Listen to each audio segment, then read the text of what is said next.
మరొకసారి ప్రభునందు ప్రియమైన సహోదరి సహోదరులందరూ కూడా యేసుక్రీస్తు నామములో వందనాలు. అందరికీ వందనాలు. ఈరోజు ఏ డే? సాటర్డే అన్నారు. ఏంటి? Women's day. అసలు ఎవరి కోసం ఈ ప్రోగ్రాము? లేడీస్ కోసం. అసలు లేడీస్ ఎవరు ఎక్కువ ఉన్నారా, జెంట్స్ ఎక్కువ ఉన్నారా? మీరు ఎక్కడైనా సరే ప్రతి స్థానిక సంఘంలో ఆరాధన కానీ కూడికలు కానీ ఎవరు ఎక్కువ వస్తారండి? స్త్రీలే. కానీ ఇక్కడ స్త్రీలతో పొడవడిగా పురుషులు వచ్చినందుకు చాలా సంతోషం. ఉన్నారు. మొట్టమొదటిగా హ్యాపీ ఉమెన్స్ డే. జెంట్స్ ఎవరైనా మూడు మీరుతారేమో కంగారు రాసుకున్నాను. Thank you. Happy women's day. Thank you. Okay సర్లే, వాళ్ళ భార్య కోసమో, వాళ్ళ కూతురి కోసమో, వాళ్ళ చెల్లి కోసం, వాళ్ళ అక్క కోసమో థ్యాంక్స్ చెప్పారు. సంతోషం. ఏమంటే ఈ ప్రపంచంలోనే మనం చాలా నేర్చుకుంటూ ఉన్నాం.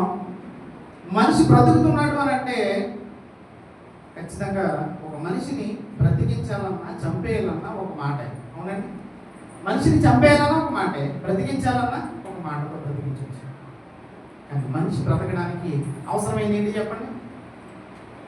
మనిషి బ్రతకడానికి అవసరమైంది ఏంటి? కొత్త బట్టలు, చెప్పులు, ఇంకా తిండి, బట్టలు, అన్నీ ఓకే, ఆక్సిజన్. కానీ ఇంకోటి చెప్పమంటారా? ప్రేమ. ఏంటండి? ఒక మనిషి తను ఎదగడానికి, జీవించడానికి, సంతోషంగా ఉండడానికి గల కారణం మొట్టమొదటిగా ఏం కావాలంటే ప్రతి మనిషికి పుట్టినప్పటి నుంచి, గర్భంలో పడినప్పటి నుంచి, దానికంటే ముందు నుంచి, తర్వాత కూడా ఏం కావాలంటే ప్రేమ. ఈ ప్రపంచం మొత్తంలో ఎవరు ప్రేమ ఎక్కువ చూపిస్తారండి? వాళ్ళకంటే దేవుడిని మించినట్టు. అసలు ప్రేమ అంటే ఏంటంట? దేవుడిని మించినటువంటి ప్రేమ ఎవరు చూపించలేరు. కానీ అంతలాంటి ఆయన కూడా ఆయన ప్రేమని ఒకరితో కంపేర్ చేస్తారు. యెషయా గ్రంథం 66వ అధ్యాయము 13వ వచనం. యెషయా గ్రంథం 66వ అధ్యాయం 13వ వచనం.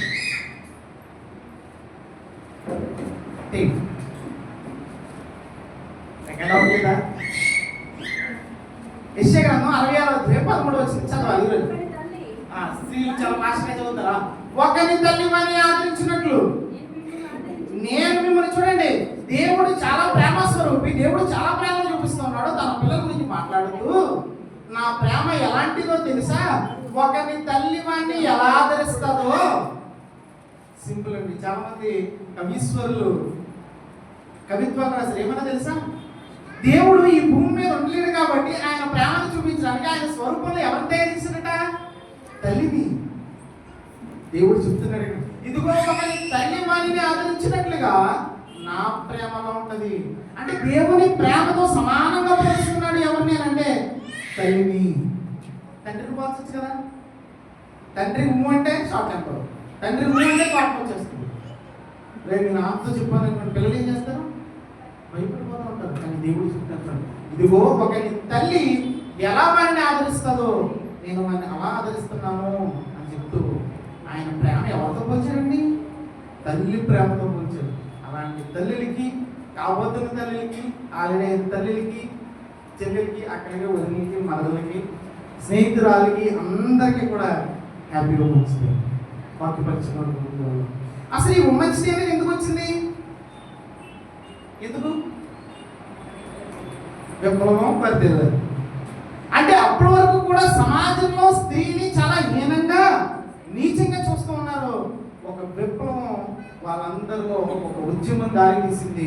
అయ్యో, స్త్రీలు మమ్మల్ని చాలా చులకనగా చూస్తున్నారు, ఇలా చూస్తే మాకు సమానమైనటువంటి హక్కులు కావాలి అని తిరగబడిన రోజునే, వాళ్ళు పొందుకున్న రోజునే దాన్ని ఏమన్నారంటే women's day, international women's day, IWO.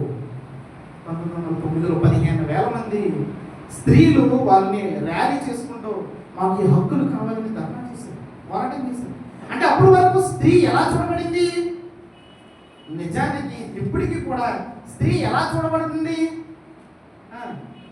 నీచంగా, హీనంగా. తల్లి అయినా, అత్తగారైనా, చెల్లి అయినా, వదినైనా, భార్య అయినా, పురుషాలతో వాళ్ళు ఎలా చూస్తున్నామంటే చాలా బానిసలుగా, తక్కువగా చూస్తున్నాం. నువ్వెంత అంతేనండి, నేను మగోడిని, మగోడమ్మా చేస్తాడు. బయట మాట్లాడుతున్నప్పుడు కూడా సమాజంలో స్త్రీని ఎలా చూస్తున్నారు? చాలా చిన్నదిగా చూశారు. చాలా మంది నాలెడ్జ్ ఉన్నటువంటి స్త్రీలు, చాలా మంది వాళ్ళు సరిగ్గా బైబిల్ చదవక బైబిల్ ఏం చెప్తారంటే ఇదిగో బైబిల్ సైలెంట్ మన బైబిల్ ముసుగేసుకున్నదని దుర్మార్గమైనటువంటి ఆలోచన సహోదరి సహోదరులారా. 1909లో పోరాడితే మీకు స్త్రీ హక్కు లేదంటే ఉమెన్స్ డే వచ్చిందేమో, కానీ దానికంటే ముందు దేవుడు చేసినటువంటి హక్కులు మీకేం ఇచ్చాడు? అసలు ఆయన సృష్టిలో సృజించినప్పుడే ఎలా సృజించాడు తెలుసా? ఎవరు సృజించాడంటే ఆయన ఒక మాట్లాడుతున్నాడు, ఒక నరుడు సృజించాడు, వానికి ఏదో లోపం ఉంది. ఏమంటే ఏ వస్తువు అయినా ప్రపంచంలో మీరు ఏదైనా తీసుకోండి, అది ఏ వస్తువు అయినా కార్ అయినా ఏదైనా సరే లోపం ఉన్నదంటే అది పరిపూర్ణమైనటువంటిది. దేవుడు ఒక మనిషిని తయారు చేస్తాడు, తన స్వరూపంలో తయారు చేసుకున్నాడు, కానీ వానికి ఏదో లోటు ఉంది, లోపం ఉంది. వాడిని పరిపూర్ణంగా చేయాలి, వాడిని ప్రేమమయుడిగా చేయాలి, సంతోషంగా చేయాలని అనుకున్నాడు. దీనికి ఎవరిని జత చేయాలి? స్త్రీని జత చేయాలి. స్త్రీని జత చేసిన తర్వాత వాడి జీవితం ఎలా అయిపోయింది? పరిపూర్ణమైంది. నీకు వదిలేండి, అది ఎక్కడైనా ఒకే పర్లేదు, మనం ఇష్టమైపోతాం, వదిలేండి. సహోదరి సహోదరు, దేవుడు నరుని సృజించాడు, తరువాత నరునికి ఎలాంటి సహాయం అంట? సాటి అయిన సహాయము. ఏదో బలహీనమైనటువంటిదో లేదా తక్కువైనటువంటిదో లేదా ఎక్కువైనటువంటిదో కాదు. ఎలాంటిది అంటే స్త్రీ సాటి అయినటువంటి సహాయం. అంటే దేవుడు చేయడంలో సమాన హక్కుని, సమాన ప్రాధాన్యతల్ని దేవుడు మీ అందరి కోసం, స్త్రీలందరి కోసం ఇచ్చాడు. అంటే దేవుడు ఈ సృష్టి రహస్యం తెలియక, దేవుడు చెప్పింది చదవక, దేవుడు ఇదిగో క్రైస్తవులు ఎలా చేస్తారు, లేదా ముస్లింలు ఎలా చేస్తారు, లేదా ఎలా చేస్తారంటే స్త్రీలు వాళ్ళు ఫీల్ అయిపోయి బైబిల్ లేదంటే కొన్ని గ్రంథాలను మూలకి శ్రేస్తూ పడేస్తున్నారు. మీరు ఈరోజు ప్రశ్నించాల్సింది బైబిల్ కాదు, ప్రశ్నించాల్సింది దేవుని కాదు. సతీ సహగమన అనే పేరు తీసుకొచ్చారు, ఒక రూల్ తీసుకుని వచ్చారు. భర్త చనిపోతే ఏం చేయాలి? భార్యని ఇలాంటివి అడగండి. మీరు ఏమడిగారు? వాక్యం చెప్పనివ్వట్లేదని అని ఒక్కటి అడిగారు. ముసుగేసుకోవాలన్నప్పుడు ఎవరిని అడిగారా మీరు? ముసుగు బ్రదర్ ఎందుకు ముసుగేసుకోవాలి? ఒకటి ముసుగేసుకోకూడదా? ఆలమేమో ఒకటి కదా అని ఎందుకంటే ఇక్కడ మాత్రం ఓకే అంటారు. వాక్యం దగ్గరికి వచ్చినప్పుడు మాత్రం మీలో అంటే ఏదో నేర్చుకోవాలన్నా లేదా కొంత బాధపడాలన్నా, అది నేను బాధ అనుకుంటున్నాను. దాని గురించి పార్ట్ తర్వాత ఎప్పుడైనా మాట్లాడదాం. కానీ ఈరోజు మహిళా దినోత్సవం గురించి దేవుడు మీకు ఇచ్చినటువంటి బాధ్యతలు, దేవుడు మీకు ఇచ్చినటువంటి ప్రాధాన్యతని తెలుసుకున్నాను. ఇప్పుడు కొన్ని ప్రశ్నలు అడిగాను, మీరు నాకు సమాధానం చెప్తాను. దావీదు గారి తండ్రి పేరు ఏం పేరు? ఇందాక చదివారు, మీరు ప్రిపేర్ అయిపోయారు. మీరు పేరు చెప్తున్నారు.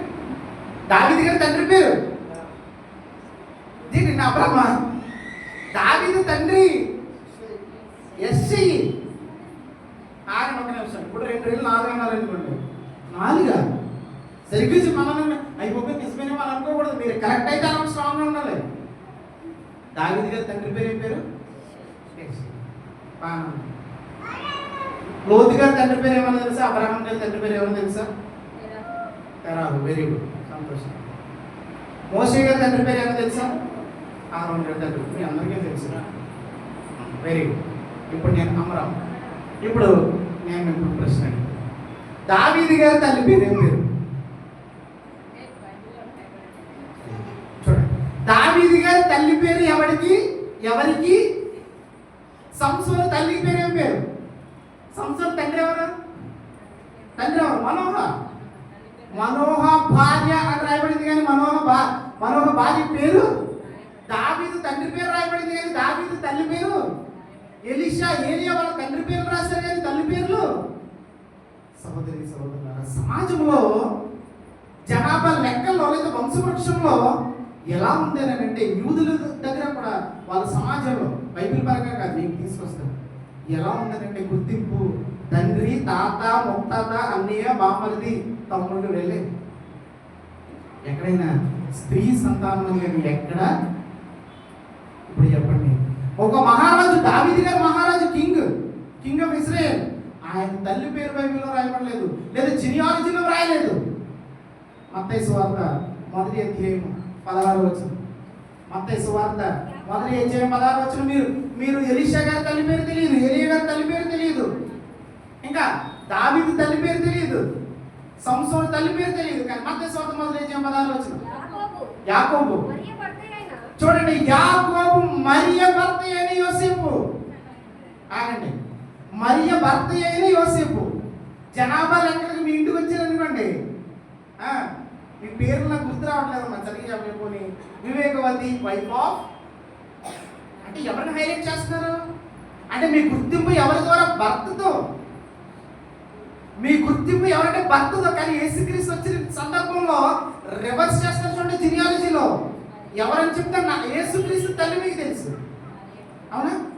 దావీదు తల్లి ఎవరికి తెలియదు, సంసోను తల్లి ఎవరికి తెలియదు, ఎలీషా తల్లి ఎవరికి తెలియదు, ఏలియా తల్లి ఎవరికి తెలియదు. కానీ యేసుక్రీస్తు తల్లి ఎవరు?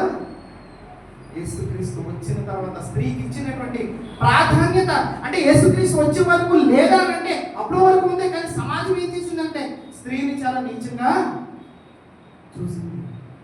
సమాజంలో స్త్రీ కనిపించట్లేదు, ఏం వాగ్దానం చేయాలి. కానీ ఈరోజు రోజున మారిపోతాయి. కానీ యేసుక్రీస్తు ఆయన జినియాలజీలో చూస్తే ఆయన తల్లి పేరు రాయించాడు. మీరు ఇంకా ఆలోచిస్తే ఆయన జినియాలజీలో మొత్తం ఎంతమంది ఉన్నారు? ఎన్ని తరాలు ఉన్నారండి? 14 ఎంత? 42 తరాల్లో ఎంతమంది స్త్రీలు ఉన్నారు? కనీసం యేసుక్రీస్తు వచ్చినందుకు వాళ్ళకి గుర్తింపునిచ్చాడు. తామారు ఎవరు తెలిసి ఇప్పుడు? తామారు ఎవరంటే తామారు ఒక కనాను స్త్రీ. యేసుక్రీస్తు యొక్క వంశంలో చూడండి పేర్లు ఎలా రాయించాడు. స్త్రీని అప్పటి వరకు కూడా పురుషుల సంతానం, పురుషులు పురుషులు పురుషులు పురుషులు అని అనుకుంటే యేసుక్రీస్తు సంతానంలో స్త్రీలకు ఇచ్చినటువంటి ప్రాధాన్యత కనాను స్త్రీ. తామారు. ఇంకా రూతు ఎవరివిడి? మోయాబీయుడు. ఇంకా రాహాబు ఒక అన్యురాలు. బత్షెబ ఎవరో తెలుసా? ఎవరా బత్షెబ? ఎవరు బత్షెబ? ఊరియా భార్య. కంగారు దావీదు భార్య అన్నారేమో. దేవుడు ఎలా చేయలేదు అక్కడ. దావీదు భార్య అని రాయడానికి దేవుడికి మనసు ఒప్పలేదు. ఊరియా భార్య అనేటువంటి బత్షెబ ఆవిడ హిత్తీరాలు. 5వ ఆవిడ మరియ గారు యూదుల జాతిలో నుంచి వచ్చినటువంటి ఆవిడ.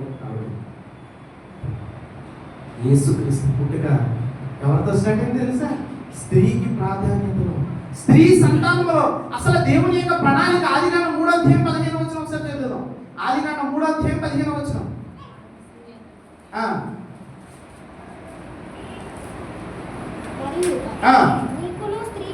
నీకును స్త్రీకిని నీ సంతానములకు ఆమె సంతానములకు వైరము కలిగి చేస్తున్నాను. చాలండి. ఒక ప్రాఫెసీ మీరు చూస్తే ప్రవచనం ఎలా ఉంటుందో తెలుసా? దావీదు సంతానము, అబ్రహాము సంతానము, అబ్రహాము కుమారుడు, ప్రతిదీ పురుషుని మీదే. ఒక ప్రవచనం, మొట్టమొదటి ప్రవచనం బైబిల్లో ఎవరితో స్టార్ట్ అయిందనంటే స్త్రీ సంతానము. యేసుక్రీస్తు పురుషుని సంతానం అని ఇవ్వలేదు.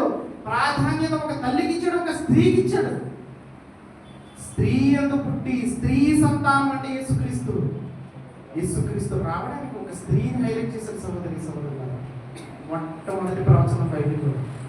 మీరు ఏ ప్రవచనం తీసుకున్నా పురుషుల పేరు మీద ఉంటుంది. కానీ మీరు ఎన్ని చదవకుండా మీరు బైబిల్లో మమ్మల్ని ఎలా అంటారండి, మాట్లాడదంటారండి, బైబిల్ ఏంటి మమ్మల్ని చిన్న చూపు చూస్తుంది ఏంటండి? కాదు. మీరు సరిగ్గా చదివితే దేవుని యొక్క గొప్ప మనసు అర్థమవుతుంది. నేను మనసులో ఉన్నది ఇవన్నీ ఓకే, కానీ మేము మాట్లాడవద్దా అది సెకండ్ పార్ట్, తర్వాత రోజు మనం డిస్కస్ చేద్దాం.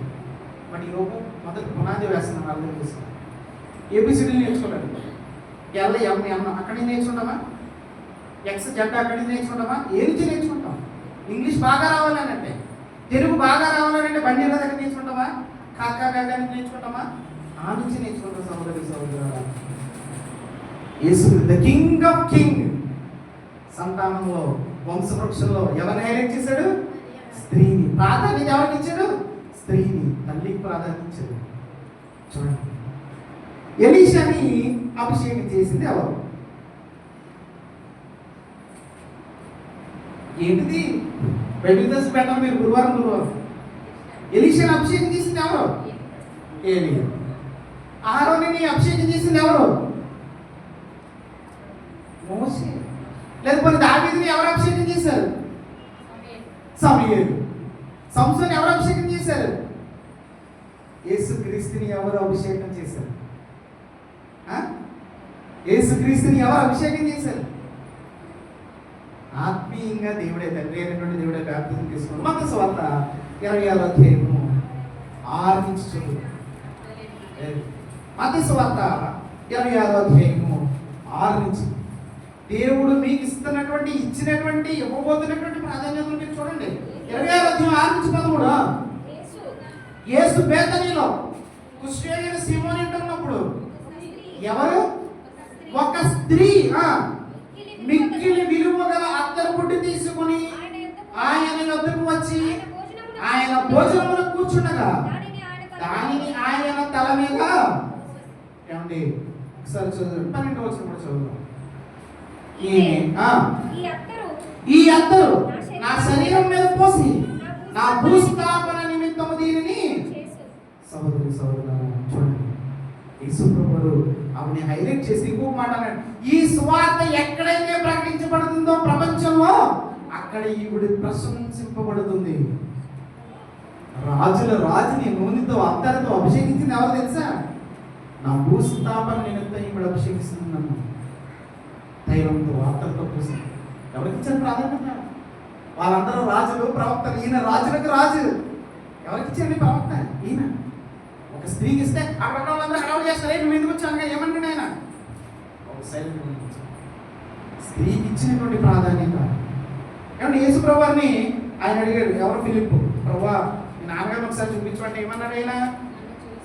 ఒరే బాబు నన్ను చూస్తే అంటే ప్రజలకు అప్పటి వరకు అర్థం కాలేదు. బైబిల్లో ఉన్నటువంటి పాత నిబంధనలు లేదా సమాజంలో ఉన్నటువంటి వాటిని విషయాలు తీసుకుని స్త్రీ తక్కువగా చూస్తాను, మమ్మల్ని తక్కువగా చూస్తాను, మమ్మల్ని తక్కువగా చూస్తాను.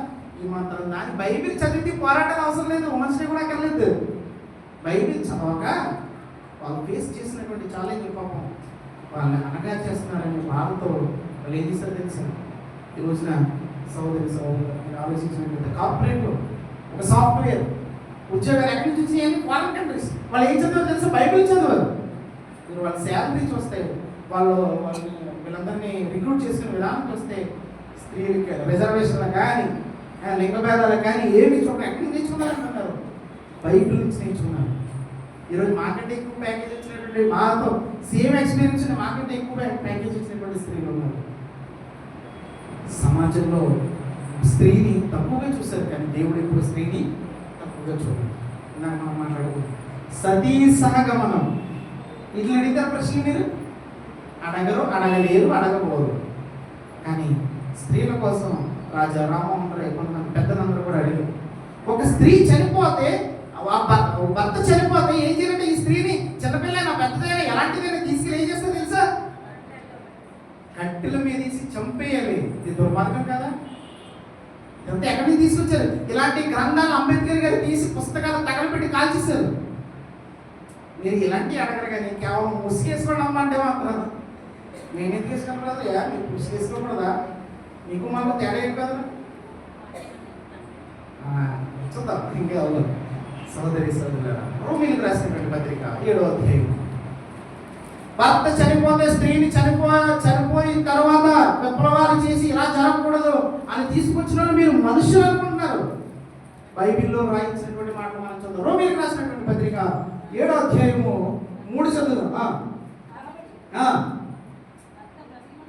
భర్త బ్రతికి ఉండగా ఆమె వేరొక పురుషుని చేస్తే వ్యభిచారి అనబడను, కానీ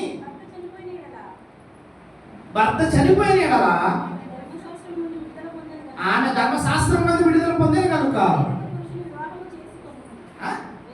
వేరొక పురుషుని. చూడండి, ఈ రోజున భర్త చనిపోతే మనం తీసుకొచ్చి పెళ్లి చేస్తే అబ్బా హీరో అని అనుకుంటాం. మనం బాహుబలి సినిమా నరకాల్సిన తలాలని అబ్బబ్బ హీరో అనుకుంటున్నాం. ఈ చెత్త వీళ్ళందరూ ఇదంతా చెత్త, కానీ ఆ ఆలోచన తీసుకొచ్చింది ఎవరికి? బైబిల్.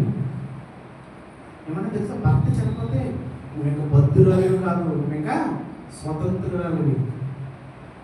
ఇవన్నీ తీసుకొచ్చింది ఎవరు అనుకుంటున్నారు?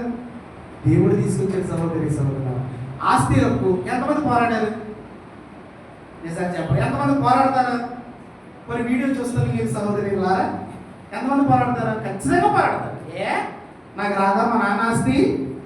ఎందుకు పోరాడతారు అని అంటే మీరు రీసెంట్గా ఒక చట్టం తీసుకొచ్చారు కాబట్టి. అప్పటి వరకు లేవు. చట్టం ఆస్తి ఎవరికి వెళ్తుందో తెలుసా? ఎవరికి వెళ్తుంది? వారసుడు. అంటే నాగార్జున కాదు, వారసుడు అంటే కొడుకు కానీ మనవడు కానీ మునిమనవడు కానీ వీళ్ళకి వెళ్తుంది ఆస్తి. స్త్రీకి వెళ్ళినట్టు ఎక్కడా లేదండి. బైబిల్లో మాత్రం ఉంది. సంఖ్యాకాండము 27వ అధ్యాయము 3, 6, 7 వచ్చింది. సంఖ్యాకాండం 27వ అధ్యాయము 3, 6, 7 వచ్చిన చదువు. 3వ వచ్చిన చదువు. చూడండి, జాగ్రత్తగా చూడండి. ఒకటో వచ్చిన చదివితే నాకు అర్థమవుతుంది. ఒకసారి 1 చదువు, 1, 3, 6, 7 చదువు. అప్పుడు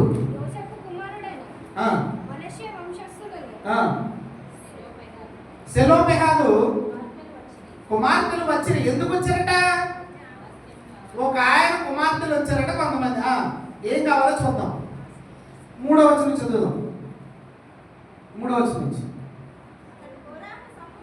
అతడు కోరాహు సమూహంలో అనగా యెహోవాకు విరోధముగా కూడిన వారి సమూహంలో ఉండలేదు కానీ తన పాపమును బట్టి మృతి పొందెను.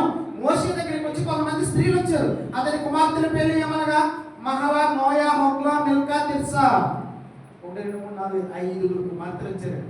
మోషే గారి దగ్గరికి వచ్చారు. అయ్యా, మా నాన్న పాపం అయితే చేశాడు, ఆ పాపం వల్ల చనిపోయాడండి. కానీ ఏం అడుగుతున్నారంటే అక్కడ చూద్దాము. 4వ వచనం.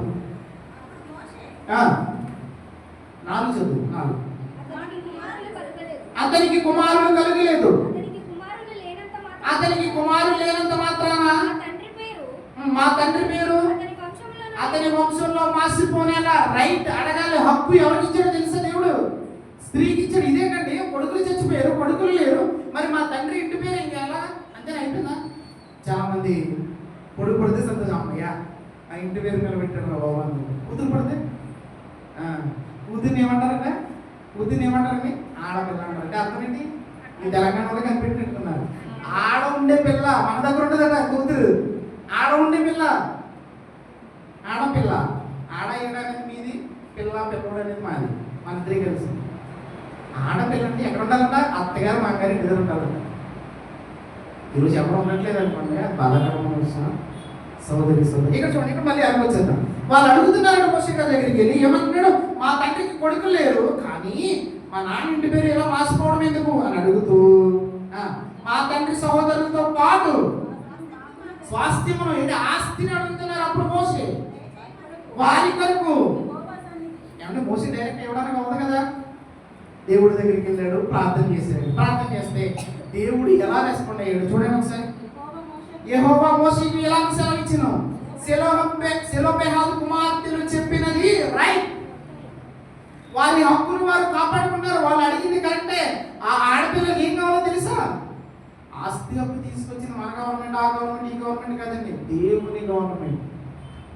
తండ్రి యొక్క ఆస్తిని కూతుర్లకి వారసురాలుగా ఆస్తిని పెంచింది తెలుసా? దేవుడు చెప్తాడు రైట్. వాళ్ళు చెప్పింది కరెక్ట్. దేవుడు అన్యాయస్తుడు కాదండి. నరుడిని సృజించమని మీకు సమానమైనటువంటి హక్కులు ఇచ్చాడు, సమానమైనటువంటి పాత్రలు ఇచ్చాడు, రక్షణలో సమానమైనటువంటి హక్కులు ఇచ్చాడు, ఆస్తిలో సమానమైనటువంటి హక్కు ఇచ్చాడు. ఇంకేమన్నాయి మర్చిపోయి. యేసుక్రీస్తుని అభిషేకించడంలో సమానమైనటువంటి హక్కులు ఇచ్చాడు. యేసుక్రీస్తుని చేరదీయడంలో, యేసుక్రీస్తుకి జన్మనివ్వడంలో వాళ్ళకి ప్రాధాన్యత ఇచ్చాడు. సహోదరులు ఒకనొక సందర్భంలో ఒక్క స్త్రీ కోసం కొన్ని డైరీగా చెప్తారు కదా. యుద్ధాలు ఎవరి కోసం జరిగినట్టు, ఎవరి వల్ల జరిగి, ఎవరి కోసం జరిగింది అంటే సమాజంలో ఉన్న వాళ్ళు సింపుల్గా లూజ్గా ఆడదే అన్నట్టు మాట్లాడతారు కాబట్టి ఏమంటారు? ఆడదాని కోసం ఏం జరిగింది? యుద్ధాలే జరిగినాయి. బైబిల్లో ఒక్క స్త్రీ కోసం కొన్ని లక్షల మంది చనిపోయారు. మీకు తెలుసా? ఒక ఆడపడుచు కోసం కొన్ని లక్షల మంది. ఈరోజు ముఖ్యమంత్రి కావాలి మీ ఇంటికి వచ్చి, అమ్మా నేను మీ అన్నని, మీ పిల్లలను మామ అంటే నేను మీకోసం ఉంటాను, మీ మాట నేను విన్నాను, నేను చూసాను అంటే నేను మామ మామ అంటున్నారు. కానీ ఒక ఆడపడుచు కోసం ఎంతమంది చనిపోయారో ఒకసారి చదువుదా. న్యాయపత్రిక గ్రంథం 19వ అధ్యాయం 25, 26 వచనాలు చదివిన తర్వాత అక్కడ జరిగింది ఏంటో మీకు చెప్తాను. 19వ అధ్యాయం 25, 26 వచనం.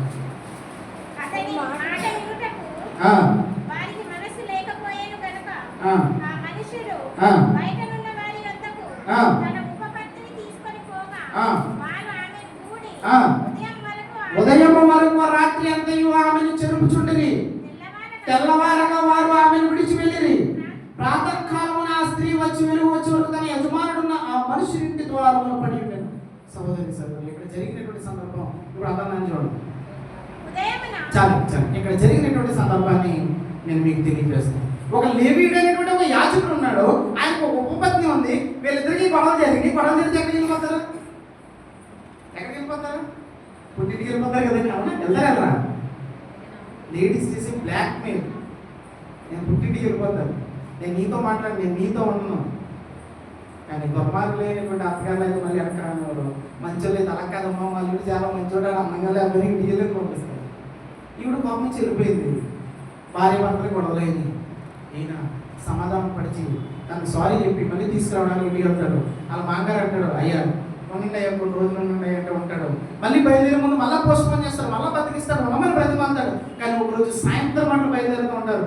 బయలుదేరుతుండగా మార్గ మధ్యంలో బెన్యామీనుది ఒక ప్రాంతం వస్తుందండి. ఆయన అనుకుంటాడు, యాజకుడు లేవీడు అనుకుంటాడు, వీళ్ళంతా నా సహోదరులే కదా, ఇశ్రాయేలీలే కదా, వీళ్ళ ఇంట్లో ఉందాం అని అనుకుని ఉన్నప్పుడు చీకట్లో వెళ్తున్నప్పుడు ముసలాయన చూసి, ఆయన ఇంత చీకట్లో భార్యను తీసుకుని వెళ్తాం, గాడిని తీసుకుని వెళ్తాం, మా ఇంట్లో ఉండు అని వాళ్ళ ఇంట్లో పెట్టుకుంటాడండి ఒక ముసలాయన. ఎంత మంచోడు పెట్టుకున్న తర్వాత వాళ్ళ ఇంటికి పోకిరీలు 22 వచ్చిన మీరు చూస్తే ఎవరు మీరు పోకిరి టైటిల్ పడుతున్న మావాడు సూపర్ సినిమా హీరో అని అనుకున్నారు. పోకిరీలు అంటే చెత్త ఎదవ అని అర్థం. పోకిరి ఎదవలు వచ్చి ఆ స్త్రీ మీద వెటకారాడి, ఆ స్త్రీ మాకు కావాలని చెప్పి ఆ స్త్రీని మేము రేప్ చేస్తాం, చర్య చేస్తాం అని అన్నప్పుడు ఆ ముసలిని అయ్యా నా కూతుర్లు ఉన్నారండి, ప్లీజ్ కావాలంటే వాళ్ళు తీసుకోండి కదా, నా ఇంటికి అతిథులుగా వచ్చారు. ఆ ముసలైన బాధతో చెప్తారు. కానీ ఆ పోకిలు ఏం చేస్తారు తెలుసా? ఆ స్త్రీని తీసుకెళ్ళి చర్య చేసి చంపేసిన తర్వాత పొద్దున్న వరకు ఆ స్త్రీని చర్య చేసిన తర్వాత తన భర్త చూస్తూ ఉంటాడు, చనిపోతుంది. చనిపోయిన తర్వాత భర్త ఏం చేస్తుంది తెలుసా? ఏమీ లేనటువంటి యాజకుడు 12 ముక్కలు చేసి 12 రాజ్యాలు పంపిస్తాడు. 12 ఎంతమంది గోత్రాలు ఉన్నారు ఇశ్రాయేలీయులు? 12 గోత్రాలు ఆ రాజ్యాల దగ్గరికి పంపిస్తాడు, ఆ ప్రాంతాల దగ్గరికి పంపిస్తాడు, ఆ పట్టణాల దగ్గరికి పంపిస్తాడు.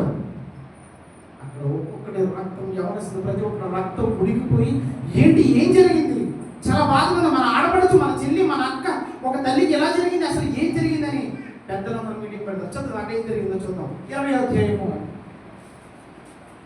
2వ వచనం చదువుదాం. మొదటి 2వ వచనం చూద్దాం. మొదటి 2వ వచనం 20వ అధ్యాయం. అంతగా ఇశ్రాయేలీయులందరూ బయలుదేరి దాను మొదలుకొని బేర్షెబా వరకు, గిలాదు దేశం వరకు వారి సమాజం ఏక మనస్సు కలిగి ఒక స్త్రీ కోసం, ఒక ఆడపడుచు కోసం ఏక మనస్సు, రండ్రా మన చెల్లిని ఎవడో ఏదో అన్నాడట. ఏమండి ఇలాంటి సిచ్యువేషన్ జరిగింది. ఏదో తెలిసి ఎవరు? యాకోబు కుమార్తె ఎవరు? ఆవిడ విషయం రండ్రా అంటే చంపేశారు అన్ని. అది వేరే విషయం దొరకాలి. కానీ ఒక ఆడపడుచు కోసం ఇక్కడ ఏం చేస్తారు చూడండి. ఎంతమందో 2వ వచనం. దేవుని జన సమాజమునకు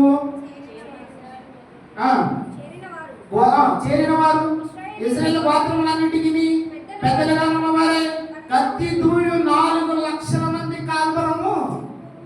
ఏమంటే ఐగుప్తు నుంచి కనానికి వెళ్ళడానికి ఎంతమంది బయలుదేరారు? 6 లక్షల మంది కాల్బరం. ఒక స్త్రీ కోసం, ఒక ఆడపడుచు కోసం, ఒక ఆడపడికి జరిగినటువంటి అవమానం కోసం, ఒక ఆడపడికి జరిగినటువంటి బాధ కోసం ఎంతమంది సిద్ధపడ్డారు తెలుసా? 4 లక్షల మంది కాల్బరం. ఎవడో మన చెల్లి అన్నది. ఇంటికి చెరుపులో ఎవరో తెలుసా? వీళ్ళ గోత్రంలో వాళ్ళే, బెన్యామీనులే. యుద్ధానికి వెళ్తారండి. యుద్ధంకి వెళ్ళిన తర్వాత వాళ్ళని చంపేయాలని అల్లాహ్ సపోర్ట్ చేస్తారు. వాళ్ళు అప్పటికి కూడా తప్పు ఒప్పుకోరు. వాళ్ళని చంపేయాలని యుద్ధం చేసిన తర్వాత ఇశ్రాయేల్లో 50,000 మంది, 30,000 మంది, 20,000 మంది చచ్చిపోతూనే ఉంటారు. 23వ వచనం చదువు. 23వ వచనం. 23. మరియు ఇశ్రాయేలీయులు పోయి సాయంకాలం వరకు ఎవరి దగ్గర? యెహోవా దగ్గర ఏడ్చుచు, ఎవరో ఒక్క మొహం తెలియని ఒక స్త్రీ కోసం ఏడ్చుచు.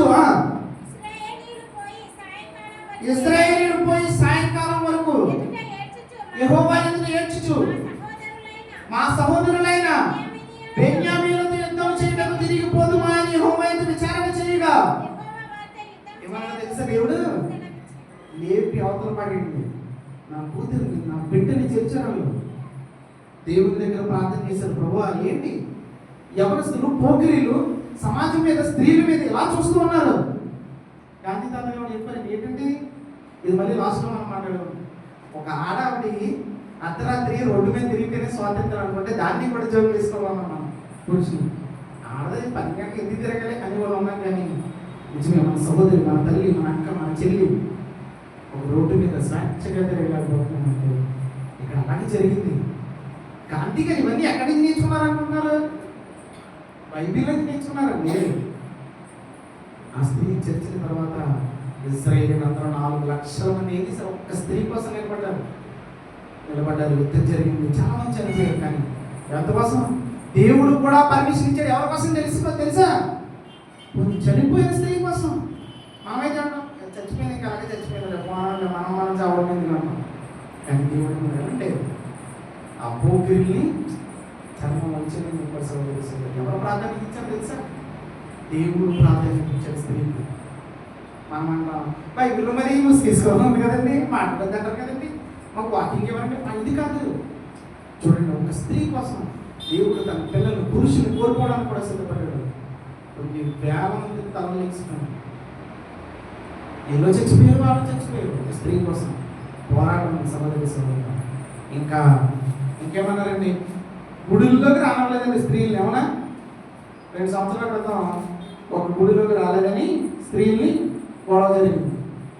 గొడవ సద్దుమైంది కానీ మళ్ళీ గుడికి రావట్లేదు. కానీ దేవుడు ఒక రక్తస్రావం కలిగినటువంటి స్త్రీని సమాజంలో అందరూ నీచంగానో అమ్మ ముట్టుకోకూడదు, అమ్మ అసలు అపవిత్రంగా ఉందని అంటుంటే ఆయన ఉన్నాడు. నన్ను ఎవరు ముట్టుకున్నారా? సిగ్గుందనేది అన్నాడు. అమ్మ స్వస్థపరిచు, స్త్రీ ముట్టుకొనిచ్చు. మీరు చాలా మంది తెలియక క్రీస్తు సంఘాల్లో కూడా చాలా మంది పురుషులు ఏం చేస్తారంటే ఆ పురుషుడు పునరుత్థానుడు అయిన తర్వాత ప్రథమ ఫలం దేవునికి ఇవ్వాలని ఆయన పరలోకానికి వెళ్తుంటే పునరుత్థానం అయ్యి దారిలో స్త్రీలు వచ్చారట. వాళ్ళు ఏమైనా తీసుకొస్తారు? ముట్టుకోద్దునని అన్నాడు. ఆ సందర్భం ఏంటో మీకు చదువు. ఇప్పుడు చదువుతాం మత్తయి సువార్త 28వ అధ్యాయము.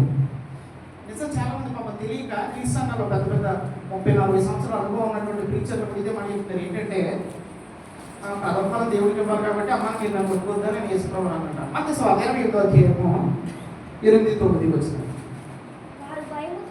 వారు భయముతోను మహా ఆనందముతోను సమాధి ఎద్దు నుండి ఎవరిలో వారు ఇంటికి వెళ్తారు.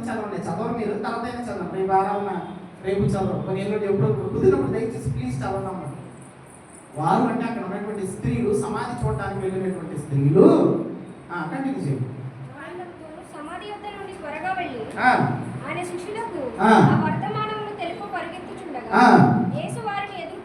యేసు వారిని ఎదుర్కొని మీకు శుభమని చెప్పాను. వారు ఆయన యొద్దకు వచ్చి ఏంటి పాదములు వద్దామని అక్కడ అంటే ఈ సందర్భము వేరే సువార్తలో ఉన్నటువంటి సందర్భం చూస్తే ఆయన పట్టుకొని ఇచ్చాడు, ముట్టుకొని ఇచ్చాడు. ప్రథమ ఫలం తండ్రికి ఇవ్వాలి, ఇదంతా సొల్లు, అది అబద్ధాలు. స్త్రీలు ముట్టుకున్నారు, ఆయన కాలు పట్టుకున్నారు, ఆయన మొక్కారు. బట్ ఆయన వెళ్తున్నాడు, అమ్మ నేను వెళ్ళాల్సిన పని ఉంది, మొదటి నా సహోదరులు పిలవండి, నా సహోదరులు పిలవండి, అపొస్తలులందరూ పిలవండి అని వాళ్ళకి ఇచ్చాడు రైట్. మరి ముట్టుకోలేదని అంటారు ఏంటండి? సమాజంలో వెలివేయబడినటువంటి స్త్రీగా యేసుప్రభువు చూడలేదు, తండ్రి చూడలేదు, సహోదరు స్త్రీ దగ్గరికి రానిచ్చాడు, గుడిలోకి రానిచ్చాడు, సంఘంలోకి రానిచ్చాడు. సంఘంలోకి వచ్చినప్పుడు ఎలా సంఘంలో ఎప్పుడు వస్తాం? తలుపు తీస్తా వస్తామా? బ్యాప్తిజం తీసుకుంటూ వస్తాం. చెప్తారు బ్యాప్తిస్మంలో స్త్రీ అని పురుషుడని, బ్యాప్తిస్మంలోనే మళ్ళీ స్త్రీ పురుషుడు లేదు, అది వేరే. బ్యాప్తిస్మం తీసుకోవడంలో, రక్షణ పొందడంలో, సంఘంలో చేర్చబడంలో, క్రీస్తు శరీరంలో అవయవంగా చేర్చబడంలో అది స్త్రీ అని పురుషుడని దేవుడు ప్రేమ చూపించే సంబోధించి ముట్టుకొనలేదు అనేది అబద్ధం. మనం సరిగ్గా చదవక మన డౌట్లు తీసుకుని వస్తాం. కానీ దయచేసి చదువును ప్రారంభించాం, ఇంకా మీకు అర్థమవుతుంది.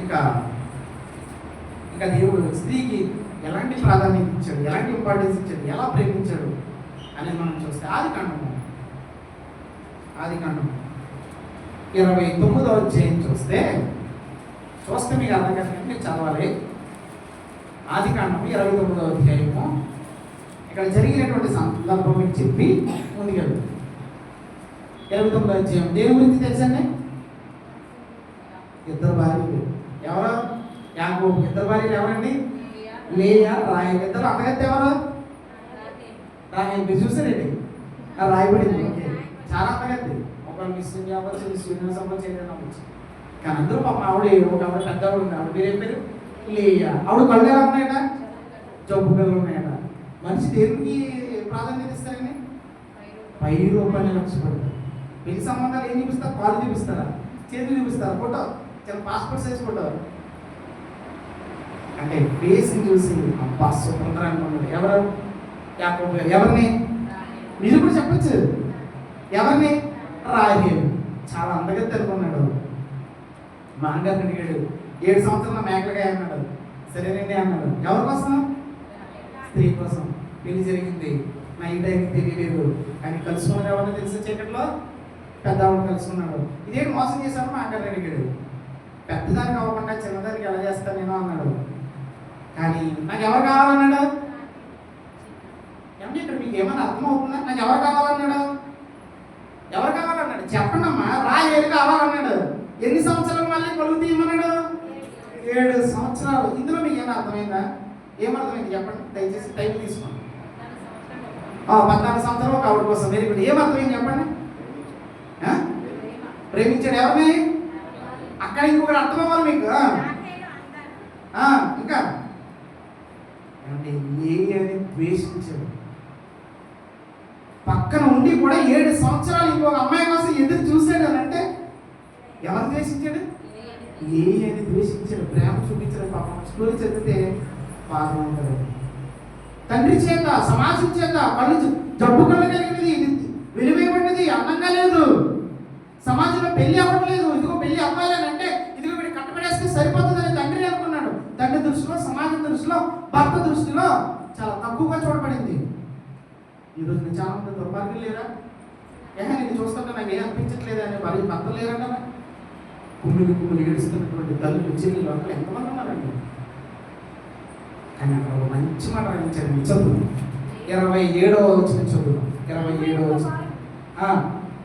ఈమె యొక్క వారము సంపూర్ణము చేయము. ఇంకో మొత్తం మీద 14 సంవత్సరాలు చేశారట. చేసిన తర్వాత 30వ వచనం చదువు. 30.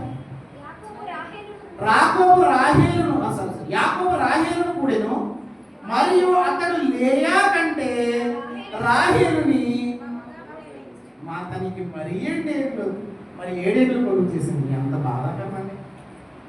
అంటే మీకు అర్థమవ్వాలి. లేయని ద్వేషిస్తూ 14 సంవత్సరాలు ఆవిడ బ్రతికినంత కాలం ఆవిడ ద్వేషిస్తూ ఉన్నాడు. కేవలం సంతానం కనడం కోసం మాత్రమే కాపురం చేశాడు. ఈరోజు ఇలాంటి ద్వేషింపబడుతున్నటువంటి తల్లి ఎంతమంది లేరు? వాళ్ళ తల్లితో చెప్పుకున్నాడు, అమ్మా మీ అల్లుడు ఇలా ఉన్నాం కానీ అసలు మాకు ఇలా జరుగుతున్నామని చెప్పుకున్న తల్లి ఎంతమంది లేరండి. మంచి మాట, ఎక్సలెంట్ మాట అక్కడ రాయించండి. చూడండి, దేవుడు ప్రేమామయుడు, ప్రేమస్వరూపం. 31వ వచనం. లేయా ద్వేషింపబడుట యెహోవా చూచి. సమాజంలో ఒకరు మనం ఏడిపిస్తుంటే ఇంకొకటి రాయి వేయాలని, ఇంకొకటి తిట్టాలి. నిజమే ఇది ఎదవా, అది ఎదవది, అది వ్యభిచారం చేసింది, అది దొంగది అని రాళ్ళు వేస్తూనే ఉంటారు. కానీ దేవుడు చూడండి పైనుంచి మొరపెట్టలేదు కూడా. దేవుడి ఏమన్నాడు అక్కడ? మంచి మాట. లేయా ద్వేషింపబడుట యెహోవా చూచి ఆమె గర్భము. ఎవరు గొడ్డలైనా తెలిసి ఇప్పుడు అందగెత్తన్న ఆవిడ గొడ్డలేదు. రాహేలు గొడ్డలైన తన కూతురిని, తన ప్రియమైనటువంటి కూతురు అంటే దేవుని ప్రియమైనటువంటి బిడ్డని అందంగా లేదని ద్వేషిస్తూ ఉంటుంటే దేవుడు ఏం చేశాడు? ప్రేమ గర్భము తెరిచాడట. ఈ మహాతల్లి పాపం ఎంత భర్త మీద ఎంత ప్రేమనంటే 32వ వచనం చదవండి. 32. లేయా గర్భవతి కుమారుని కని యెహోవా నా శ్రమను చూసి ఉన్నాడు కనుక. ఏ శ్రమ? భర్త ప్రేమించకపోవడమే శ్రమ. యెహోవా నా శ్రమను చూసి ఉన్నాడు కనుక నా పెనిమిటి నన్ను ప్రేమించను కదా, నా పెనిమిటి నన్ను ప్రేమిస్తాడు కదా అనుకొని అతనికి రూపాయి. ఏంటి? కొడుకు ప్రతి ప్రేమిస్తాడా? అవునా? చాలా మంది పిల్లలు నల్ల ఉంటే నేను ఎత్తుకున్నాను అంటారు తల్లులు. అంటే తల్లులు కాదు, అమ్మమ్మలో నాన్నమ్మలు. సంతానం దగ్గర తేడా వచ్చేస్తుంది. కొడుకు పుట్టాడు అనుకోండి, భర్త ఏంటి, అత్తేంటి, మామేంటి, సోదరమ్మ అంటారు. ఆడపిల్ల మగపిల్లడు పడుతున్నాడని ఎదురు చూసి వాడు 4-5 సార్లు ఆడపిల్ల ఉంటాడు అనుకోండి. దీన్ని వదిలేసి ఇంకో దాన్ని చేసుకోవాలి. ఇప్పుడు అనుకున్నాడట, ఈ సంతానం పడితే దేవుడు నా శ్రమ చూశాడు, ఈ అబ్బాయికి రూపాయలు పెడతాను, ఇప్పుడు నా భర్త నన్ను ప్రేమిస్తానే అనుకున్నదట. అయినా ప్రేమించలేదట. 33. ఆమె మరలా గర్భవతి కుమారుని కని నేను ద్వేషింపబడుతున్న సంగతి ఏమండి? దేవుడు ఏదో ఒక రాయి, పొట్టో, చెట్టో, మేకో, గొర్రె కాదు. మన శ్రమను చూసి, మన బాధను చూసి, ఎదుటివాడు మనం పెడుతున్న హింసను బట్టి, ఎదుటివాడు మనం మాట్లాడుతున్న మాటలు వినే దేవుడు. యెహోవా వినను కనుక, విన్నాడు కనుక ఇతనికి కూడా నాకు దయచేసి అనుకొని షిమ్యోన్ అని పేరు పెట్టారు. నువ్వు పేరు షిమ్యోన్. ఇంకా చదువు 34. ఆమె మరలా గర్భవతి కుమారుని కలిగి తుదకు ఈసారి నా పెనిమిటితో నాతో హత్తుకొని. ఎంతమంది పిల్లలు పుట్టినా ఇన్ని సంవత్సరాలైనా యాకోబు లేయని ప్రేమించలేదు, హత్తుకోలేదు. కేవలం సుఖం అనుభవించడం కోసమే కాపురం చేశాడు. ఆ తల్లి అనుకుంటుందట, ఇప్పుడైనా ఈ కొడుకు పుట్టినైనా నా భర్త నాతో హత్తుకొని ఉండును, అతనికి 3 కుమారులు కట్టిన అనుకున్నాను, అందుచేత అతనికి లేవి అని అయినా చలనం లేదు, ప్రేమించలేదు. సోదరు ఇంకా చదవండి. ఆమె మరలా గర్భవతి కుమారుని కలిగి ఈసారి యెహోవాను స్తుతించదని అనుకుని. ఇప్పుడు దాకా ఏమనుకున్నది? భర్త నన్ను ప్రేమిస్తాడు అనుకున్నది. ఇంక ప్రేమించరు కదా అనుకుని ఏమనుకున్నదంటే, ఎవరిని కనపరచాలో తెలుసా? నా భర్త నుంచి, లోకం నుంచి, సమాజం నుంచి నాకు ప్రాధాన్యత ఇచ్చాడే, నన్ను ప్రేమించాడే, నాకు పిల్లలు ఇచ్చాడే, నాకు సంతానం ఇచ్చాడే, ఇప్పుడు నా అత్తగారికి గౌరవాన్ని తీసుకొచ్చాడే, నా దేవుని స్తుతిస్తాను. ఇంక అన్నీ అవసరం అనుకున్నది. దేవుని స్తుతించేదని అనుకుని యోధ అండి యేసుక్రీస్తు ఏ వంశం నుంచి వచ్చాడు? ఎవరివిడి? జబ్బు కలది, ఎందుకు పనికి రానిదానంటే ఒక ఎవరో లేయని నిలువేస్తే సమాజం అసహ్యంగా హీనంగా చూస్తే అలాంటి తల్లి కడుపు అయితే వచ్చేసారు. ఎవరు? యేసుక్రీస్తు. తామారేమో నాకాతో పోయింది, కానీ ఈవిడేమి ఇలా తప్పు చేసింది, రూతేమో అలా చేసింది, ఇలా చేసింది అంటే అలాంటి తల్లిలో నుంచి, రాహాబు ఒక వేశ్య, అలాంటి తల్లిలో నుంచి సమాజం వాళ్ళందరినీ హీనంగా చూస్తుంటే యేసుక్రీస్తు ఆయన ఏమని పిలిచాడు? స్త్రీని అమ్మా అని పిలిచాడు. ఒక్క ఆవిడ ఉంది, అందరూ వెళ్ళిపోయారు. ధైర్యం లేచి ఏమైనా మాట్లాడితే చాలా ఇష్టం. ఆయన తలుచుకుంటే ఏదైనా చేయగలరు. ఓపికలంతా నా దగ్గరకు వచ్చి డ్యాన్స్ చేసారు, బట్టలు ఇప్పేసి డ్యాన్స్ చేసారు అని కూడా చేయగలరు. అలాంటి చెత్త బుద్ధి యేసుక్రీస్తు లేదు. అమ్మా పిలిచాడు. సమరయ స్త్రీ దగ్గరికి వెళ్ళాడు. సమరయ స్త్రీ దగ్గరికి ఎందుకు రెడీ చెప్పండి?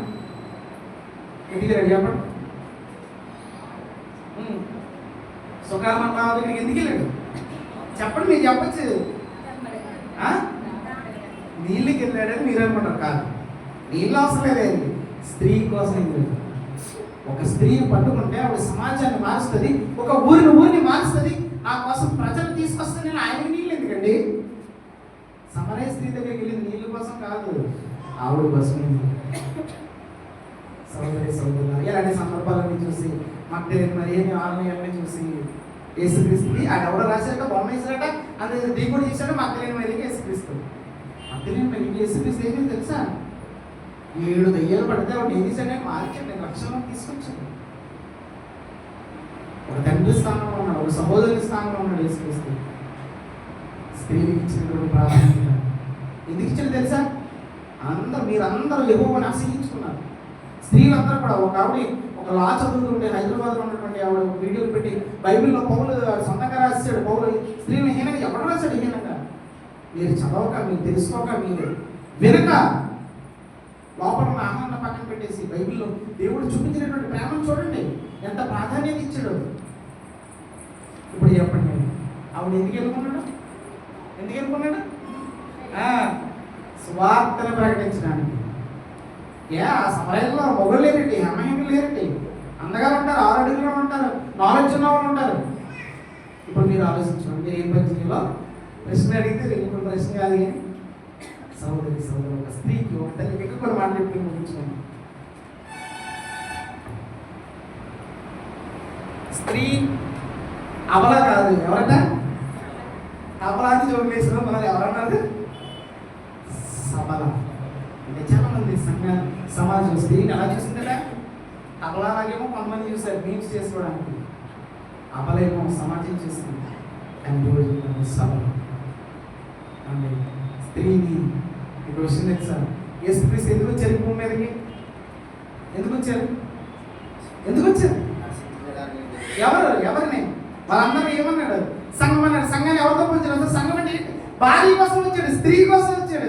ఎవరి ద్వారా వచ్చాడు? స్త్రీ ద్వారా వచ్చాడు. స్త్రీ ద్వారా, స్త్రీ కోసం, స్త్రీకి పెట్టబడినటువంటి ప్రవచనం ద్వారా యేసుక్రీస్తు వచ్చాడు.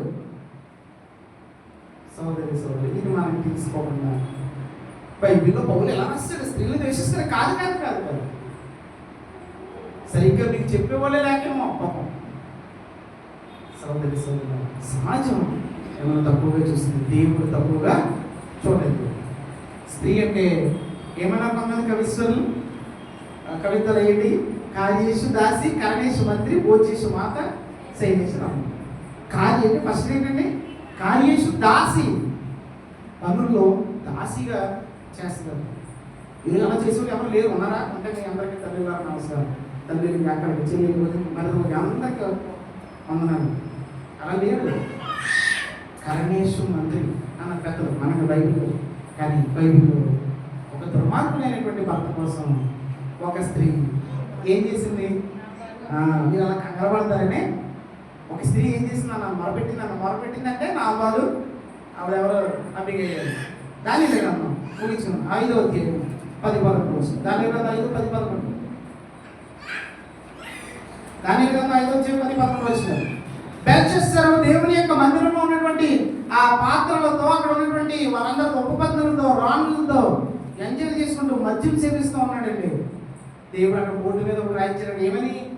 మినమినటకెళ్ళి రాయించాడట. మరి బాబు నీకు ఎక్కడ ఇచ్చేసాను, తొక్కలో తెచ్చాను, తేలిపోయావు, నేను చంపేస్తాను. నేను కాళ్ళు కీళ్ళు వసిలిపోయినట్టు వడుకు పుట్టుకుంది. ఇలాంటి సందర్భంలో తన భార్య వచ్చింది. చదవండి అక్కడ 10-11 వచనాలు. రాజునకును అతని అధిపతులకును రాణి అంటే భార్య అంటే ఏంటో తెలుసా? సపోర్ట్ చేసేది. సమస్యలో ఉన్నప్పుడు, బాధలో ఉన్నప్పుడు ఇంకా టెన్షన్ పడదు, కంగారు పడదు. తెలుసుకొని, రాణి తెలుసుకొని విందు గృహమునకు వచ్చి ఇట్లా నేను రాజు చిరకాలము జీవించిన కదా. భార్య మాట్లాడితే నోటి నుంచి ఏం రావాలో తెలుసా? భర్తకి శుభం కలగాలి. మొత్తం సామెతల కాలం 31 అధ్యాయం అదే ఉంటుంది. కానీ ఒక భార్య ఉంది, ఏమన్నా తెలుసా? చచ్చిపోరాను ఆయన. అది ఎవరు? మీరు ఎవరు చెప్పకపోతే ఏ పార్వతి గారి వైపు, మా వైపు, జీవాత్మ గారి వైపు అనుకుంటా మీరు మాట్లాడాలి. డోబు గారి వైపు అన్నది చచ్చిపోరా బాబు అన్నాడు. కానీ ఏమంటా తెలుసా? రాజు చిరంజీవి. చిరంజీవి అంటే మెగాస్టార్ కాదు, చిరంజీవి. ఎల్లకాలము బ్రతుకుతాడు కాక మంచి ఆయుష్ వస్తుంది కనుక భార్య అంటే సపోర్ట్ చేసింది. కరణేషు మంత్రి కార్యంలో ఒక మంత్రి ఆలోచన చెప్పేది. ఏమంటుంది చెప్పమని చదువు. రాజు చిరకాలము జీవించిన కాక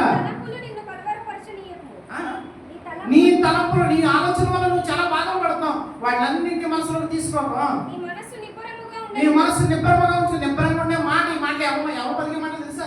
దేవుడు పలుకుతాడు. నిబ్బరము కలిగి ధైర్యంగా ఉండము. యోషుతోనైనా, మోషతోనైనా, ప్రవక్తలతోనైనా ఈ మాటలు, దేవుడు పలికే మాటల్ని ఒక భార్య పలికితే నిబ్బరంగా ఉండు. నీ రాజ్యంలో ఒక మనుషుడు ఉన్నాడు. అతను పరిశుద్ధుల దేవతల ఆత్మను కలిగినాడు. చాలండి. సమస్య వచ్చింది ఈ పనికిమాలినోడికి. దేవుని గురించి, దేవుని ప్రవక్తల గురించి, దేవుని ప్రజల గురించి, దైవజనుల గురించి తెలియదు. ఆ తల్లి తెలుసుకుంది. బాధపడక, యెహోవా దగ్గర ఒక ప్రవక్త ఉన్నాడు. ఆయనకి యెహోవా వాళ్ళ దేవుడు ఎంత జ్ఞానమైన ఇస్తున్నాడో అని అంటే ఇప్పుడు ఏం తెలుసుకుందో తెలుసా? ఏం తెలుసుకుంది? దేవుని యొక్క ప్రజల గురించి. ఒకసారి మనం నేరస్థాపన చెప్పినప్పుడు శాపా తీసుకురా దేవుని గురించి తెలుసుకోవడానికి వచ్చింది. ఏమండి? హేరోదియా, మీరు అన్నారు కదా, హేరోదియా అక్కడ యేసుక్రీస్తుని గురించి ప్రకటించినటువంటి యోహాను గారి తలనరికి ఇచ్చేసిన తర్వాత ఆ హేరోదియా వీళ్ళందరూ కూడా ఎక్కడ వచ్చారో తెలుసా? మళ్ళా యేసుక్రీస్తు గురించి ప్రకటించడానికి, యేసుక్రీస్తు పరిచయం చేయడానికి వచ్చారు. సహోదరి ఇప్పుడు దాకా ఎవరి గురించి మాట్లాడుకున్నాం? ఒక భార్య సజెస్ట్ చేసింది. పిలాతు భార్య ఏమన్నా తెలుసా? ఏమండి? యేసుక్రీస్తు చూడండి ప్లీజ్ అండి, చూడండి. యేసుక్రీస్తు పుట్టుక నుంచి, ప్రవచనం నుంచి, అది చనిపోయిన తర్వాత కూడా ఎవరికి ప్రాధాన్యత ఇస్తుందని తెలుసా? ఆ స్త్రీ గురించి రాయాల్సిన అవసరమే లేదు. కానీ రాయించారు. ఆ స్త్రీ యేసుక్రీస్తు గురించి మంచి ఒపీనియన్ కలిగింది. ఎవరెవడి? పిలాతు భార్య. ఆవిడ పేరు కూడా ఆయన సహోదరి. కానీ దేవుడు రాయించాడు పిలాతు భార్య. ఇంకా ముందుకు వెళ్ళిపోదాం. అకుల ప్రిస్కిలా తెలిసిన ఎవరికైనా? అకుల ప్రిస్కిలా. అకుల ఇందులో ఆడవాడు ఎవరు, మగవాళ్ళు ఎవరు? అకుల అంటే మగవాడా, ప్రిస్కిలా అంటే మగవాడా? చెప్పండి. ఇంకా మీ ఇష్టం ఇక్కడ చెప్పడా? ఒక అకుల, ఒక ప్రిస్కిలా. అపొస్తలుల కార్యములు 18వ అధ్యాయం. అపొస్తలుల కార్యములు 18వ అధ్యాయం 13వ వచనం. అభ్యాసం సార్ మీరు నాకు పాపం లేట్ ఇచ్చారు. అంటే ముగిస్తాను 5 నిమిషాలు. అటు తర్వాత పౌలు ఎఫెసునకు ఆ, బయలుదేరి ఉమ్, కొరింథీయులకు వచ్చి ఉమ్. పొంతు వంశీయుడైన ఆ. అకులా అను ఒక ఒక యూదుని యూదుని అతని భార్య అయిన అతని భార్య అయినా ఎవరైనా అప్పులు అంటే మగైనా ఇప్పుడు గుర్తుపెట్టుకోండి. అంటే ఫస్ట్ మొబైల్ ఫస్ట్ కదా, అలా గుర్తుపెట్టుకోండి మీరు. అప్పులు అంటే మగాయన, ప్రిస్కిల్ అంటే ఆడవాళ్ళు. మీరు అది చూస్తే అపుస్తల కార్యంలో వాళ్ళ గురించి ప్రస్తావించిన అప్పులో ప్రిస్కిల్ అని వస్తుంది. కానీ అదే అధ్యాయంలో ఒక వచనం ఉంటుందండి. ఎంతండి అక్కడ రోమలాగా వెళ్దాం. ఇక్కడ అపుస్తల కార్యం 18లోనే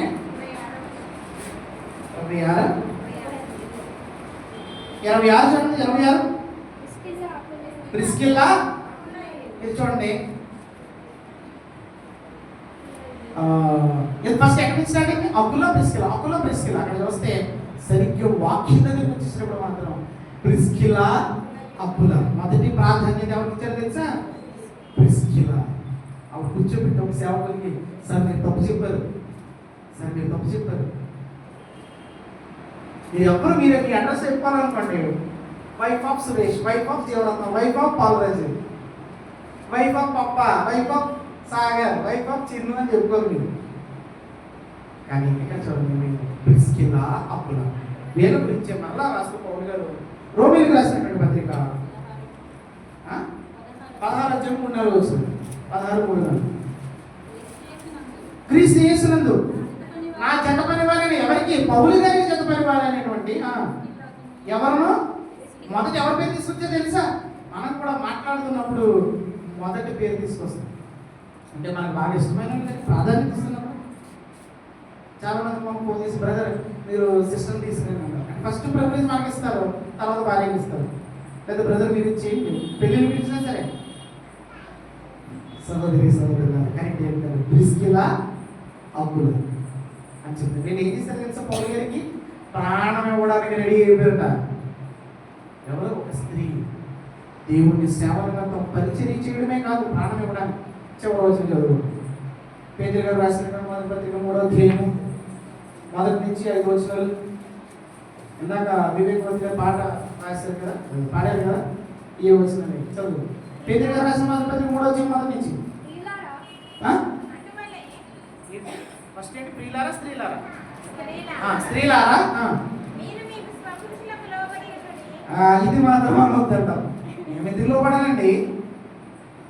అటువలే పిల్లలారా. ఇప్పుడు నేను అక్కడికి వెళ్ళాను, ఎఫెసీ 6లోకి వెళ్ళాను. అటువలే పిల్లలారా ప్రభువునందు మీ తల్లిదండ్రులకి. పిల్లలు లోపడలేదనుకోండి, మీకు ఎలా బీపీ వచ్చేది. తల్లికి మాట వినకపోతే అక్కడ లోపడటం మాత్రం ఓకే అంటారా? భర్తకి లోపడటం మాత్రం సరే, తర్వాత మాట్లాడదా? లోపడి అందువలన స్వపురుషులకు లోబడి అందువలన వారిలో ఎవరైనాను వాక్యమునకు అవిధేయులైతే వారు భయముతో కూడి మీ ప్రవర్తన మీ భర్త దగ్గర చూపించడం కోసం, మీ భర్తను మార్చడం కోసం లోబడి అన్నాడు. నేను ఎందుకు లోబడాలి? నాకు జాబ్ ఉంది, నాకు అందం ఉంది, నాకు స్టైల్ ఉంది. ఇది కాదు. నీ క్యారెక్టర్ బట్టి నీ భర్త మారిపోతాడు. చాలా మంది ఎదవసలు ఎంతో మంది స్త్రీలతో తిరిగినటువంటి నా స్నేహితుల్ని, నా బంధువుల్ని, మా ఊరిలో చాలా మంది చూశాను. కానీ పెళ్ళి అయిపోయిన తర్వాత భార్యకి దాసులు అయిపోయి బానిసలు అయిపోయి తెలుసా? ఆవిడ క్యారెక్టర్ని బట్టి ప్రార్థనకు వచ్చిన పురుషులు ఉన్నారు. మీరు ఎక్స్ట్రా చేసుకుంటా గర్వంతో నేను ఎందుకు లోపడాలని ఎక్స్ట్రా చేశారనుకోండి, మీ సంసారం, మీ కుటుంబాలు నాశనం అవుతుంది. మీ క్యారెక్టర్ చూపించమని చెప్తారు. దేవుడు మంచి క్యారెక్టర్ చూపించడానికి ఒక అవకాశం ఇచ్చాడు. వచ్చేద్దాం అంటే మీ పవిత్ర ప్రవర్తన చూసి, అది భర్త కాదు, మాంగారు కాదు, తమ్ముడు కాదు, మరిది కాదు, ఎవరైనా మారాల్సిందే. కానీ నేను నా ఇష్టం వచ్చినట్టు చేసుకుంటానంటే నీ కాపురము, నీ సంసారము, నీ జీవితము. అందుకే గృహ నిర్వహణకి ఎవరికి ఇచ్చాడు తెలుసా? సంఘంలో కాదు, ఇంట్లో స్త్రీకి ఇచ్చాడు. కుటుంబాన్ని నడిపించేటటువంటి బాధ్యత స్త్రీకి ఇచ్చాడు, ప్రాధాన్యత. సంఘానికి పురుషునికి ఇచ్చాడు. ఇక్కడేమో మీరు మాట్లాడతారు, థ్యాంక్స్ అంటారు. అక్కడేమో మీరు మాట్లాడతారు, తర్వాత మాట్లాడతారు. కంటిన్యూ చేయండి. వాక్యము లేకుండానే నీ భర్తను ఎలా మార్చచ్చు తెలుసా? నీ ప్రవర్తన బట్టి తీసుకురావచ్చు. జడలు అల్లుకున్నట్టు అంటే ఈ వచనాలు చాలా మంది చదివి జడలు వేసుకోకూడదు అని అనుకుంటారేమో. ఇదే సేమ్ రెఫరెన్స్ అక్కడ తిమోతి పత్రికలో రాశారు, పేతురు పత్రికలో రాశారు. అక్కడ ఏముంటుందంటే వస్త్రం ధరించుకుంటే అని కూడా ఉంటుంది. అక్కడ అన్నప్పుడు మరి అలాగే వస్త్రం ధరించకూడదని కూడా కాదు.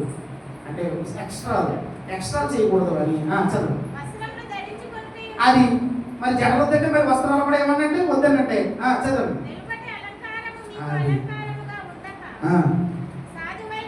సాధువైనట్టు మృదువైనట్టు ప్రసాద్ రెడ్డి గారు చెప్పి సూపర్ రాసింది పాట అక్షరమైనటువంటి మృదువైనటువంటి పాడేయడం కాదు.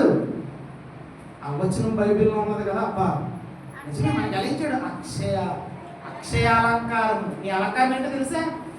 మేకప్ కంటే ఏం చేసింది దేవుడు? అక్షయ అలంకారం అంటే సాధువైనటువంటి మనస్తత్వం ఉండాలి. ఏమంటారు మనమే బైబిల్ ఉంది కదా, ఇందులో పొగరుంది కానీ ప్రేమ లేదు. నేను ప్రేమిస్తున్నాను, ఇందులో ఏముంది? పురుష అహంకారం కానీ ప్రేమ లేదు. అక్షయకాలంకారముగా నీ హృదయం అంతరంగ స్వభావము అది. మీ అలంకారం ఏంటో ఉంటుందో తెలుసా? మీ క్యారెక్టర్, మీ మాటలు, మీ క్రియలు, మీ ఆలోచనలు. స్థానిక సంఘానికే వాకింగ్ చెప్తారు మీరు. వెళ్ళండి, స్వాత ప్రకటించండి, వెళ్ళండి, తిరగండి, సంఘం కూడా ఓళ్ళు ఉన్న కార్యక్రమాలు చేయండి. ఇంకా చదవమ్మా, కంటిన్యూ చేయండి.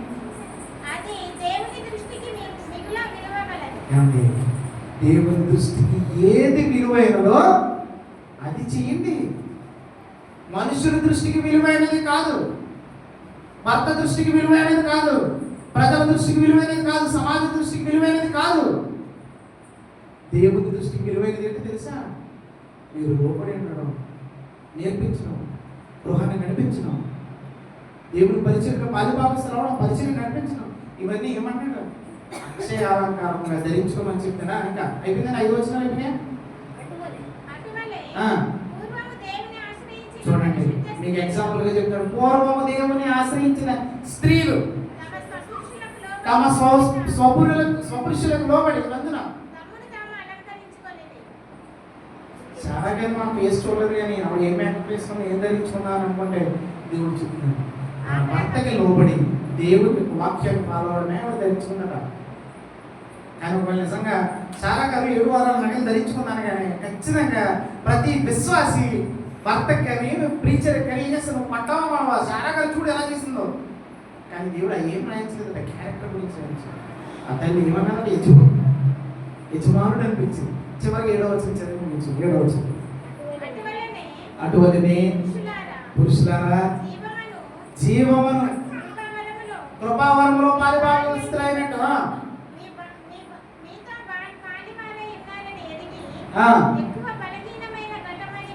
ఎక్కువ బలహీనమైన ఘటమని ఎంచి ఆగండి. భార్యని ఏం చేయాలట? సన్మానించమన్నాడు. భార్య ఎలాంటి సన్మానించింది బాగానే చూస్తాను. మీరు కూడా పక్కన ఉందండి, ఏంటది? బలహీనమైన ఘటన అనగానే మీరు ఏమనుకుంటారు తెలుసా? బైబిల్ మమ్మల్ని చాలా హీనంగా చూసింది. మేమే పాపం చేస్తామా, మేమే తప్పు చేస్తామా, మేమే బలహీనమా? ఇక్కడ బలహీనమైన ఘటన అని చెప్పింది బలహీన దాని గురించి కాదు. ఏమండి, అల్లుడు ఈ చేతిలో కూతురు చేతులు పెట్టి తండ్రి ఉంటాడు పెళ్లిలో. చాలా మంది మాట్లాడారు, దేవుని బాబు నా కూతురికి వచ్చిన బాబు, నా కూతురు ఏమైనప్పటికీ కావచ్చు గొప్పలు అపూర్వమైన దానిలాగా ఒక అమ్మాయి స్టేటస్ పెట్టింది ఇన్స్టాగ్రామ్ రీల్లో. ప్రెజర్ ఏంటిది? Handle with care. స్త్రీ మనసు ఎలా ఉంటుందో తెలుసా? మీ యొక్క స్వభావం గురించి, మీ మనసు గురించి ఏమనంటే ప్రెజర్ అంటే ఏంటో తెలుసా? బలహీనమైన ఘటన అంటే అపురూపమైనది అని. ప్రసంగంలో 12 దీని బంగారం గిన్నెతో పోల్చిన అపురూపమైనదని. బలహీనమైన ఘటన అంటే ఆ పాత్రను వదిలేస్తే పగిలిపోతుంది. ఆ పాత్రని బాధపడితే అది ద్వేషిస్తుంది. ఆ పాత్రని మనం హ్యాండిల్ చేస్తే అది పాడైపోతుంది, బాధపడుతుంది, ఇబ్బంది పడుతుంది. బలహీనమైన ఘటన కాబట్టి దాన్ని అపూర్వంగా చూసుకోండి. అంతే బలహీనని మీరు అర్థం మిస్అండర్స్టాండ్ చేసుకున్నారు, అలా చేసుకోవద్దు. చాలా సెన్సిటివ్, ప్రేమగా చూడండి. మాకు నేర్పిస్తున్నారు, అది మిమ్మల్ని బలహీన అనలేదు. వాళ్ళు చాలా సెన్సిటివ్, మీరు వాళ్ళని సన్మానించండి. సౌదరి సౌదరులు చివరి దేవుడు ప్రేమ స్వరూపి, ప్రేమమయుడు. నన్ను సృజించాడు, స్త్రీని సృజించాడు. వాళ్ళు ఏమన్నాడు తెలుసా? ఇలా అండి అన్నా. ఎవరికి అధికారం ఇచ్చాడు మరి? కానీ సింపుల్ అండి. మీరు పొగరగా ఎక్స్ట్రా చేయకుండా ఉంటే నీ భర్త రాజేది నువ్వెవరు? రాణి. నీ భర్త ఊరు పెద్ద అయితే నువ్వు సంతోషపడాలి. సామెత 31 చెప్తాడు, తన భర్త కోసం వెళ్ళండి, చెప్పండి, అనేకులకు సేవ చేయండి, సహాయం చేయండి. దేవుడు ఏమని చెప్పారు? ఇద్దామే నీ భర్త వెళ్తాడు, నువ్వు సాపలే అన్నాడు.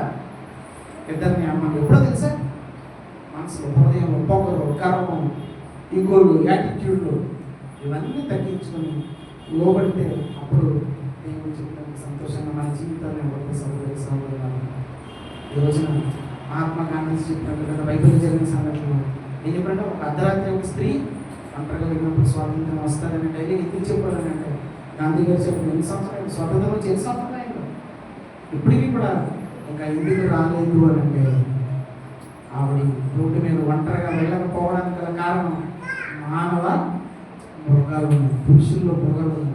ఇందాక తండ్రి ఇందాకంటే కొన్ని రోజులు కదా కొన్ని నిమిషాలు క్రితం తండ్రి అడ్రస్ వెళ్ళిపోతుంది మంచి డ్రెస్ వేసుకున్నాను ఎందుకు తెలుసా లోపల నా కూతురికి ఎవరో దుర్మార్గం చూస్తారు ఏదో డైలాగ్ వేస్తారు తప్ప అనుకుంటారు నా కూతురు చాలా జాగ్రత్తగా ఉన్నారు. ఈరోజు 5 సంవత్సరాలు ప్రియాంక గారు పాపను బయటికి పంపించడం భయపడుతున్నారు. ఇందుకోసం అంటే లోకంలో ఉన్న మనలాంటి మృగాల కోసం సహోదరులు కాదు మన వాళ్ళు సహోదరులు ఈరోజు స్త్రీని తల్లిలో ఒక అక్కలో ఒక చెల్లిలో వదిలిలో మనం చూడాల్సిన బాధ్యత దేవుడు మన మీద ఇక్కడ యేసుప్రభు కూడా అమ్మ అని పిలిచాడు. దేవుడు పిలిచినప్పుడు కూడా అమ్మ అని పిలిచాడు. ఆయన లాంగ్వేజ్లో ఓ స్త్రీ అన్నట్టు కొంత మాటలు రాయబడి జరిగింది కానీ అమ్మ అని పిలిచాడు. ఈరోజు సమాజంలో స్త్రీ తల ఎత్తుకు ధైర్యంగా నిలబడాలంటే ఆ స్త్రీ కనుక ఒక తండ్రిలో ఒక భర్తలో ఒక అన్నలో ఒక తమ్ముడులో ఒక స్నేహితులు ఒక ప్రియుడిలో మనం లేవు కాబట్టి వాళ్ళు చాలా బలహీనపడుతున్నారు, బాధపడుతున్నారు. వాళ్ళ హక్కుల కోసం పోరాడాల్సింది మనమే ఉండగా వాళ్ళు పోరాడుకుంటున్నారు. ఇదిగో మాకు కూడా ఒక రోజు ఉంది, మేము కూడా ఈరోజు సంతోషిస్తాం అని బాధపడాల్సినటువంటి బాధ అలా వచ్చింది అని అంటే దానికి బాధ్యత ఎవరు? పురుషులు సహకరిస్తారు. ఈ వాక్యం మిమ్మల్ని బలపరుస్తూ నేను హెచ్చరిస్తూ ఈ వాక్యం పురుషులు దేవుడు సమాజంలో స్త్రీని తల్లిగా చూడమన్నాడు. మెసేజ్ ప్రతి పురుషుడికి ఇచ్చుకోవాలని మనం అందరం వాళ్ళకి హ్యాపీ ఉమెన్స్ డే చెప్తాం. అందరికీ ఉండాలి ఏ వాకింగ్ దేవుడు అందరికీ ఉండాలి. అందరికీ వందనాలండి. సమయానికి సమాధానం తెలియజేయండి.